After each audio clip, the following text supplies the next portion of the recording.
이제 로마서 1장부터 11장까지는 하나님께서 어떻게 우리를 구원하시는가에 대해서 말씀해 주시고, 이제 12장부터는 우리가 하나님의 구원받은 사람으로서 어떻게 살아야 되는가를 우리에게 말씀해 주고 있습니다. 우리가 믿음 생활을 한다는 것은 교회를 오는 것으로 증명하지 않습니다.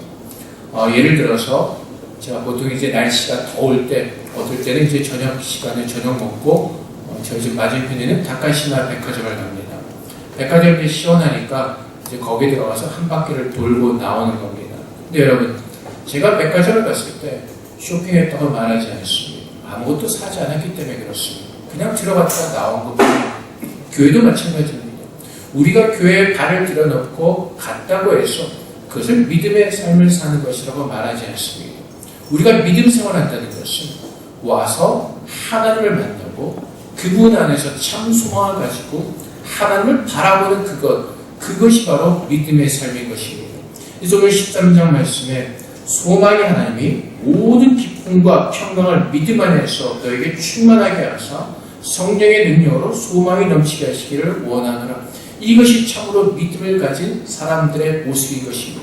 성령 안에서 소망을 갖는 것, 그 성령 안에서 소망을 갖는 그것은 하나님을 바라보면서 그분을 닮아가는 것입니다. 우리가 예수 그리스도의 은혜로 구원을 얻었습니다. 이제 그 부르심에 합당한 모습으로 우리가 살기를 소망하며 우리가 주 앞에 간구하면서 나가는 것, 그분을 바라보는 것, 그분 앞에 서는 것, 그것을 믿음의 삶이라고 말합니다.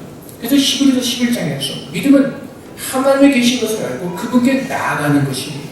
그분 앞에 날마다 천국의 소망을 가지고 그분 앞에 나아가는 그것이 믿음의 삶이라고 말합니다. 그래서 참 믿음의 삶이란 우리를 기쁘게 하는 삶이 아니라 하나님을 기쁘시게 해드리는 그 영화로운 삶을 사는 것입니다. 근데 로마 교회 안에 많은 문제들이 있었습니다. 그것은 무엇이죠?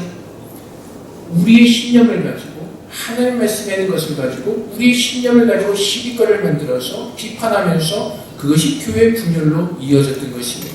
그래서 오늘 계속해서 이어진 말씀, 이제 15절 1절부터 믿음이 강한 우리는 마땅히 믿음이 약한 자 약점을 감당하고 자기를 기쁘게 하지 아니할 것이라. 여기서도 분명히 말씀해 주시지. 우리의 믿음의 삶은 나를 기쁘게 하는 삶이 아닙니다. 나를 만족시키는 삶이 아닙니다. 근데 죄의 본성은 무엇이죠? 나를 증명하는 것입니다. 내가 주인이 되는 것이, 내가 왕이 되는 것입니다. 그 교만함이 바로 죄인 것입니다. 그렇기 때문에 우리는 내 기쁨을 위해서, 나를 증명해내기 위해서 우리는 어리석기로 때로는 시비거리를 만들어내고 나를 증명해 내려가는 것입니다. 제가 지난주에 한 가지 예를 드렸습니다. 우리가 함께 믿음 생활하면서 서로 조심해야 될 말들 중에 하나가 기도 안에서 그래. 제가 그 말씀을 드린 이유는 물론 그 사람이 기도 안에서 그렇게 됐다 할지라도 우리가 그렇게 말함으로 인하여서 내가 기도하는 사람인 것을 증명해내서는 안 된다는 것입니다. 기도 안에서 그래라는 그 말씀이 사실은 나는 기도하기 때문에 나는 모든 일이 잘 풀리고 있어. 나를 증명하고자 하는 그 본심이 있기 때문에 그렇습니다. 하나님께서는 나를 증명하는 삶이 아니라 나를 기쁘게 해드리는 삶이 아니라 하나님을 기쁘시게 하는 삶을 살라고 말씀하십니다. 근데 우리는 자꾸 다른 사람을 바라보면서 다른 사람의 시비거리를 만들어가면서 내 자신이 우월함을 증명해 내려갈 때가 있습니다. 그래서 그것을 가지고 기쁨을 삼으려 할 때가 있습니다. 그것이 고린도 교회의 모습이었습니다. 고린도 교회의 문제점 중에 하나가 무엇이었습니까? 자기들의 은사를 자랑하는 것입니다. 하나님께서 방언 은사를 준 사람들, 예언 은사를 준 사람들, 병 고치는 은사를 받은 사람들, 수많은 은사들이 있었습니다. 근데 고린도 교회 하나님께서 은사를 주신 이유는 교회의 덕을 세우기 위함이었습니다. 내가 어떤 은사를 받느냐 자랑하는 것이 아니라 그 은사를 가지고 교회의 덕을 쌓기 위해서 하나님께서 그 은사를 주셨던 것입니다. 근데 고린도 교회 성도들의 문제가 어디로 갔습니까? 그 은사를 가지고 비교하면서 시비거리를 만들어내는 것입니다. 나의 은사가 더 귀하고 더 아름답다는 거였습니다. 그래서 많은 문제 중에 하나가 방언의 문제였습니다. 우리나라에도 70년대, 80년대 어떤 유명한 목사님이 구원받은 사람은 다 방언해야 된다고 말씀을 하셔서 무리를 일으킨 적이 있습니다. 성경에서는 그렇게 말씀하지 않으십니다. 그렇게 오해하는 사람들이 자꾸 말씀을 인용하는 것이 바울이 고린도전서 14장에서 그렇게 말하기를 너희 모두가 방언을 말하기를 원하노나 라는 그 말을 쓰고 고린도전서 14장 5절 말씀에 나는 너희가 다 방언 말하기를 원하나 라는 말씀이 있습니다. 그래서 사람들이 여러분들이 말씀드리지만 하나님의 말씀 모든 문맥을 다 잘 살피셔야 됩니다. 이 한 말씀만 받으면은 자꾸 우리가 오히려 신념을 가지고 잘못된 믿음의 삶을 합니다. 나는 너희가 다 방언 말하기를 원하나 라고 말할 때 모든 사람들이 다 방언을 말하라고 바울이 권면하는 것이 아닙니다. 우리는 그 역사적인 배경을 잘 알아야 되죠. 고린도교회 문제가 뭐라고요? 은사의 시비거리였습니다.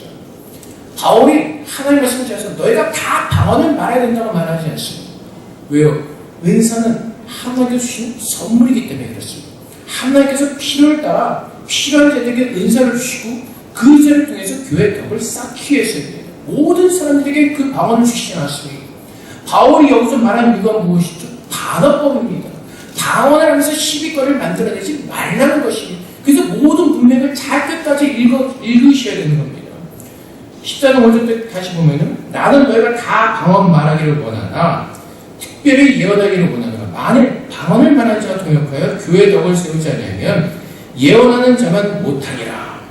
그리고 14장 19절 말씀에 그러나 교회에서 내가 남을 가르치기 위해 깨달은 마음으로 5마디 말을 하는 것이 1만마디 방언을 말하는 것보다 나으니라.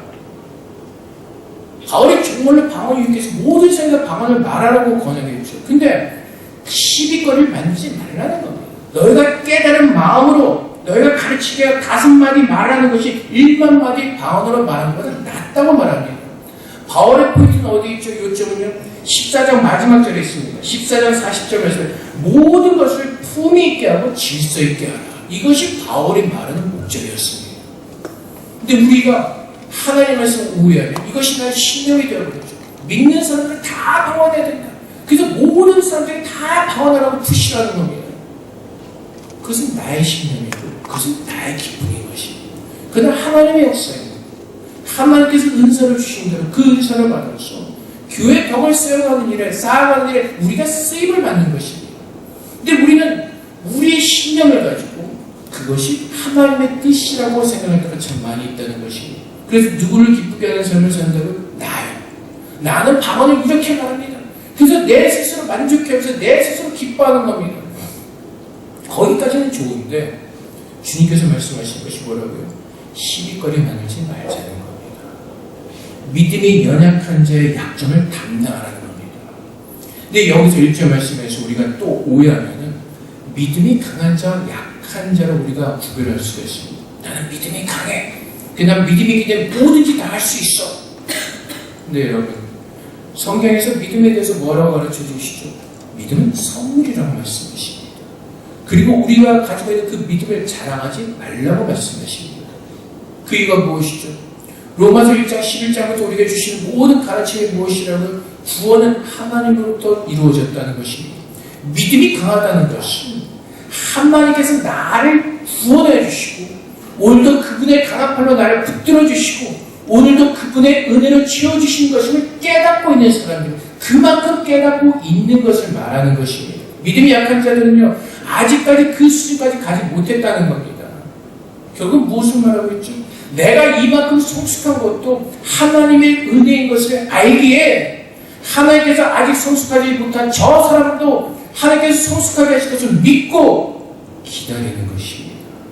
내가 잘나서 약점을 내가 받아주고 억셉트해주고 기다려줄 것이 아니라 하나님께서 만드실 때까지 기다리라는 것입니다. 옳고 그름을 따지는 것이 아니라 하나님께서 일하시는 것을 바라보라는 것입니다.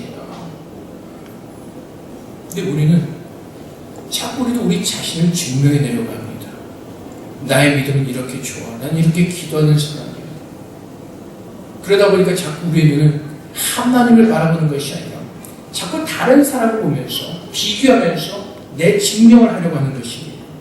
갈라디아서 5장 말씀을 보면은 갈라디아 6장 1절부터 5장 말씀에 형제들아 사람이 만일 무슨 범죄한 일이 드러나거든 신령한 너희는 온유한 심령으로 그러한 죄를 바로잡고 너 자신을 살펴봐. 너도 시험을 받을까 두려워하라.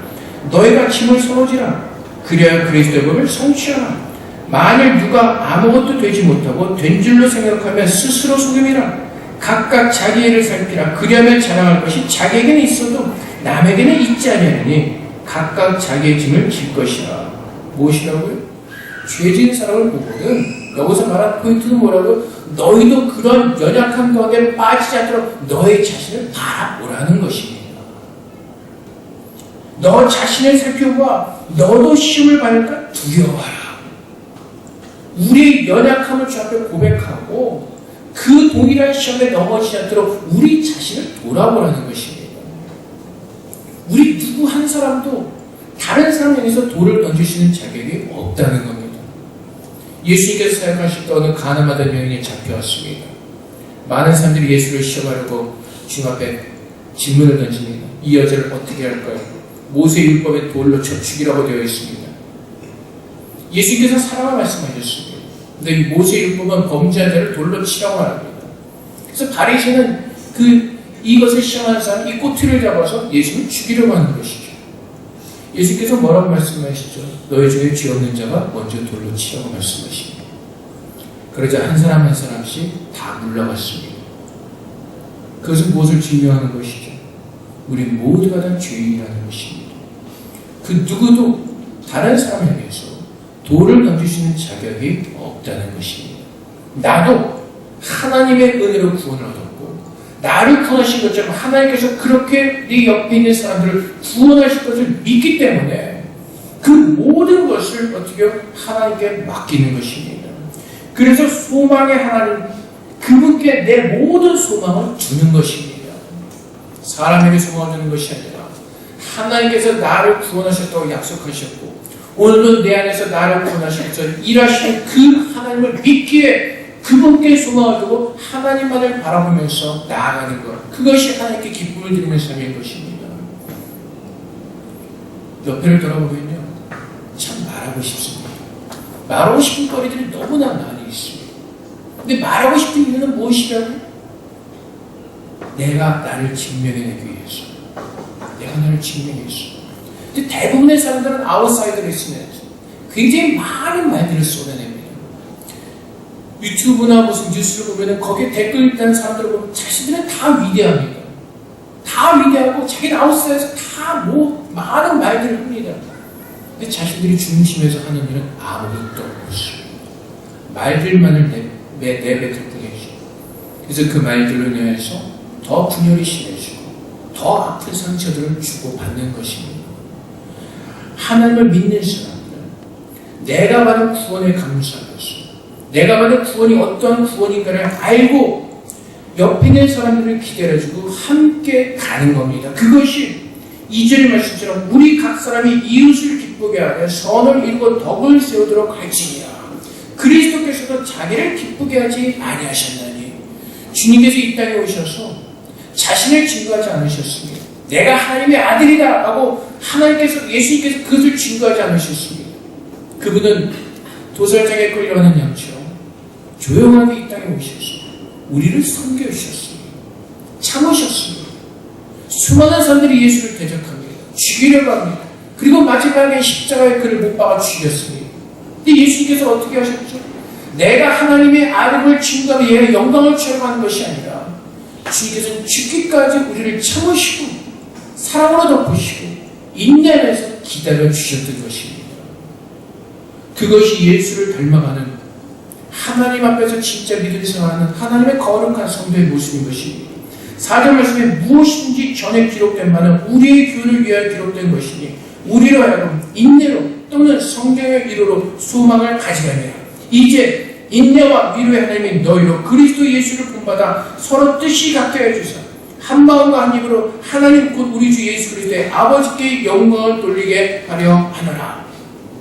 소망이 무엇이라고요? 예수님이 나를 왜 구원하신다를 깨닫고 그분이 오늘 내 안에서 역사하신 것이 어떠한 귀하고 아름다운 구원의 역사인가를 깨닫고 그분 앞에 소망을 두고 인내하면서 참고 주님만을 바라보는 그 거룩한 삶.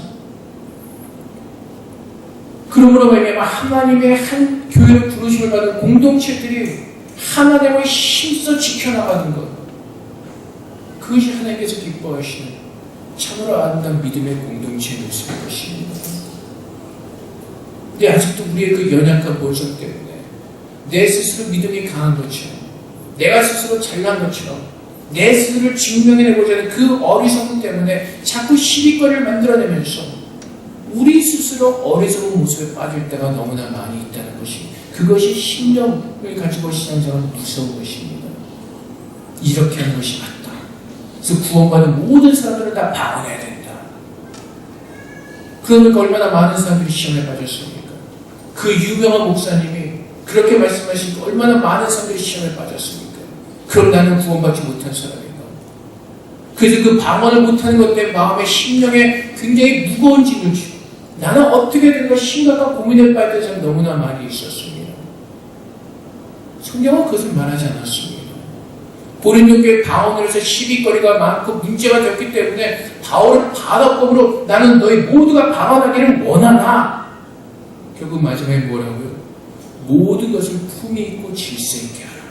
그래서 어떤 사람들은 시시때때로 기도한다고 해가지고 사람들의 얘기하면서도 방언한다고 뭐라고 한 이상한 짓 하는 사람들, 그건 예의가 없는 사람들입니다. 하나님 앞에서 질서 있고 상식 있는 품위 있는 그 모습을 가지고 서라고 말씀하십니다. 근데 우리가 하나님 말씀을 자꾸 오해하고 그 오해함으로 나의 신념을 가지고 믿음 생활하다 보면 그것이 자꾸 시비거리를 만들어내는 것입니다. 그렇게 하면 안 돼, 이렇게 하면 안 돼. 그래서 우리의 잣대를 가지고 기준을 가지고 자꾸 판단하다 보니까 그것이 교회 분열이 되고 시비거리가 되는 것입니다. 하나님께서는 오늘 말씀하시기를 우리를 기쁘게 하는 삶이 아니라 각 사람이 이웃을 기쁘게 하되 선을 이루고 덕을 세우도록 그 삶을 살라고 말씀하십니다. 선을 이루는 것은 무엇이죠? 하나님의 말씀에 따라 그분의 선함이 내 안에 이루어져 가면서 그분을 닮아가는 삶을 말하는 것입니다. 그분의 거룩함과 그분의 아름다움과 그분의 선하심과, 그래서 우리 안에 주어져야 되는 것이 어떤 모습이죠? 고린도전서 13장의 모습처럼 오래 참고 온유하고 시기하지 않고 자랑하지 않고 교만하지 않고 무례 행하지 아니하고 유익을 구하지 아니하고 성내지 아니하고 악한 것을 생각하지 아니하고, 이것이 주님 안에서 함께 지어져가는 사람들의 모습인 것입니다. 자랑하지 않는 것이죠. 그래서 아까 갈라디아서 말씀에 뭐라고 말씀해? 자랑은 혼자라고 말합니다. 너 기도하는 거 자랑하시고 혼자 자랑하라고 말씀하시고, 다른 사람한테 자랑하지 말라는 겁니다. 근데 우리는 내가 기도하는 것을 자랑하고 싶어서 그렇게 하면 기도해야 해. 기도 안에서 그래. 정말로 그 사람을 위해서 전심으로 그 말을 하는 사람은요, 그 말을 하지 않고 오히려 그 사람의 손을 붙들고 간절히 함께 기도할 겁니다. 근데 우리는 자꾸 나를 자랑하기를 원하죠. 내가 이만큼 하나님 앞에서 하고 있다는 것을 증명하기를 원합니다. 하나님께서 그 모든 것을 다 버리고 하나님의 교훈을 들으라고 말씀하십니다. 주님의 생명의 말씀이 무엇인지를 옳게 분별하라고 말씀하시는 것입니다. 하나님의 뜻이 무엇인지를 말씀을 통해서 지극히 올바른 말씀을 분별하라고 말씀하십니다. 그래서 그리스도께서 우리를 받아 하나님께 영광을 돌리신 것 같이 우리도 그 영광의 삶을 살라고 말씀하시는 것입니다. 그 영광의 삶을, 그것은 모든 소망을 하나님께 두는 것입니다. 하나님께서 나를 향하여서 내가 너를 구원했다고 말씀하신 그 약속의 말씀을 붙들고 오늘도 내가 하나님 말씀에 붙들림 바 되어서 오늘도 내가 하나님의 은혜로밖에 살 수 없는 하나님의 연약한 자녀를 깨닫고 그분 앞에 나아가 그분 앞에 간절히 구하는 그 삶, 그것이 주 앞에 소망을 두는 사람들의 모습이고, 그 사람들은요, 김수희 씨가 불렀던 그 찬양이 아니라 그 가사처럼 그분 앞에 서면 나는 작아짐을 깨닫고 그분 앞에 엎드려 겸손하게 찬양과 경배를 드릴 수밖에 없는 것입니다. 근데 우리 자꾸 앞에 나와서 내가 크고 있음을 자랑하려고 하죠. 나는 이만큼 하고 있습니다. 로마서 1장부터 11장까지 주시는 말씀이 무엇이라고요? 처음부터 끝까지 모든 것이 하나님의 은혜라는 것입니다. 시작부터 끝까지 하나님의 은혜라는 것입니다. 은혜는 내가 갚을 수가 없는 것입니다. 하나님께서 모든 것을 이루셨기에 우리는 감사함으로밖에 설 수가 없다는 것입니다. 우리는 하나님 앞에서 내가 가진 것, 내가 알고 있는 것, 내 것을 가지고 자랑할 수 있는 사람은 아무도 없습니다. 그 모든 것이 하나님께로부터 하나님께서 우리에게 부어주셨기 때문에 그렇습니다. 그래서 우리는 우리의 받은 것을 가지고 함께 나누는 것입니다. 하나님께 주신 은사를 가지고 교회가 아름답게 덕을 쌓으며 세워져 가도록 그 은사를 가지고 섬기는 것입니다. 나를 기쁘게 하는 것이 아니라 나를 부르신 그 하나님께 영광을 돌리기 위해서 내 모든 것을 다 챙겨주신 것을 감사하면서 그분 앞에서 다 듣는 것. 그것이 참된 믿음의 삶을 사람들의 모습인 것입니다. 교회가 든든히 세워져가고 교회가 하나님의 영광을 준 것. 나는 정말 이렇게 죄인이 없고 연약한 사람이었지만 하나님 때문에 내가 이렇게 붙들린 바 되었어. 오늘도 하루를 살아낼 수 있는 이 은혜를 누리고 있는 사람임을 증거해내는 것. 그것이 참으로 성령의 소망을 두고 믿음 안에서 충만한 삶을 살아내는 것입니다. 사랑하는 성도 여러분, 주님께서 우리를 구원하셨습니다. 예수께서 십자가를 지시고 우리의 모든 죄를 감당하셨습니다. 내가 잘나서 구원을 받은 것이 아니라 하나님께서 나를 오래 참으시고 긍휼히 여기셨기 때문에 하나님의 구원을 내게 이루어 주신 것입니다. 그렇다면 오늘 내가 사는 것은 나를 기쁘게 하는 삶이 아니라 나를 부르시고 나를 용서해 주시고 나를 참으시고 오늘도 그분의 긍휼하신 사랑으로 인내하시는 나를 부르시는 그분을 위해서 사는 삶으로 우리는 바뀌어져야 되는 것입니다. 그래서 그것을 깨달을 때 우리가 회사에서, 학교에서, 가정에서 내가 살아가는 그 목적이 무엇인지를 분명히 깨닫기 때문에 하나님의 빛으로서 소금으로서 우리는 주님을 바라보는 믿음 안에서 하나님께서 기뻐하시는 그 모습을 설 수가 있는 것입니다. 회사가 돈을 벌러 가는 것이 아니라 그것이 나의 사역지가 되어져야 되는 것입니다. 학교가 내가 공부를 배우러 가는 것 이전에 그것이 나의 사역지가 되어지는 것입니다. 내가 하나님의 사람으로서 성령의 소망을 두고 사는 사람의 모습이 어떤 모습인가를 증거하는 내 사역지가 되어야 되는 것입니다. 교회가 아니라 바로 세상에 여러분이 살아가는 그곳이 여러분의 사역지인 것입니다. 그래서 하나님은 우리를 밖으로 보내시잖아요. 땅끝까지로 나의 주인의 삶을 살라고 말씀하지 않으십니까? 교회 안에서 괜히 내 자랑을 하면서 시비끌을 만들어내는 것이 아니라 정말로 내가 하나님의 은혜를 받은 자들이면 세상에 나아가 주님의 모습을 닮아 참고 인내하며 견뎌내면서 주의 모습으로 서 있는 것, 그것이 참 믿음을 가진 사람들의 모습인 것입니다. 여러분, 우리가 참으로 구원받은 사람이라면 이제는 나를 위해서 하는 그 삶, 나를 기쁘게 하는, 나를 만족시키는, 나를 증거하는 그 어리석은 삶을 사는 것이 아니라 내 안에 계신 하나님을 증거하기 위해서 오늘도 또 나를 쳐서 주의 말씀에 복종시키고 또 주의 말씀을 바라보면서 힘써 나가는 그 거룩한 주님의 소망을 붙든 모습이 우리 안에 있어야 될 것입니다.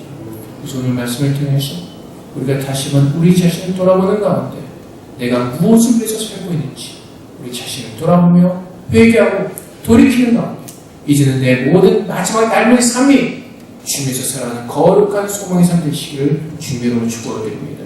이렇게 기도하겠습니다. 하나님, 지금까지 우리가 어리석게도 나를 기쁘게 하는 그 삶을 살면서도 그것이 하나님을 위한 것이라는 착각 속에 있었다면 그 모든 것들을 깨뜨려 주시고 이제는 참 생명의 말씀을 통하여서 정말 하나님께서 기뻐하시는 삶이 무엇인지를 깨닫게 하셔서 내 모든 마지막의 삶이 이제는 온전히 주님께 기쁨을 드리는 거룩한 삶을 살게 해달라고 주 앞에 기도하며 나아가도록 하겠습니다. 기도하겠습니다. 우리의 모든 내 자신을 기쁘게 하는 말씀과 모든 것들을 멈추게 해주시옵소서. 그 말씀으로 내 자신을 치닫는 데서부터 우리들의 모든 죄를 용서해 주시옵소서. 내가 잘남을 증명하는 것은 하나님 말씀을 함부로 사용했던 우리들의 어리석음을 주님 용서해 주시옵소서. 주님, 이제는 하나님 말씀 우리의 골수를 쪼개시고 우리에게 하나님 말씀을 은혜를 얻게 하십시오. 이제는 참으로서 우리의 소망을 얻게 하시고 그 소망을 가지고 제대로 되게 해주시옵소서. 주님, 우리 연약함을 고백하며 주님을 바라보며 주님의 소망하셨사오니 그 소망을 들고 기도하게 하시고 이제 내 그 약속의 말씀을 성취해 주시고 주님 보내해 주시옵소서. 하나님, 우리를 긍휼해 주시옵소서. 주의 모습을 함께 해주시옵소서. 우리 모든 어리석은 하나님의 모습을 지켜주시고 주님의 말씀 우리의 모든 시간을 거룩하게 하시고 은혜를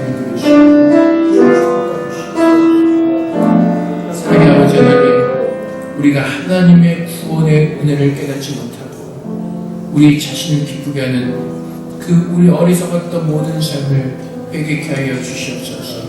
내가 나를 증명하게 해서 우리가 하나님의 말씀을 함부로 사용했던 그 엄청난 죄를 좀 용서하여 주시옵소서.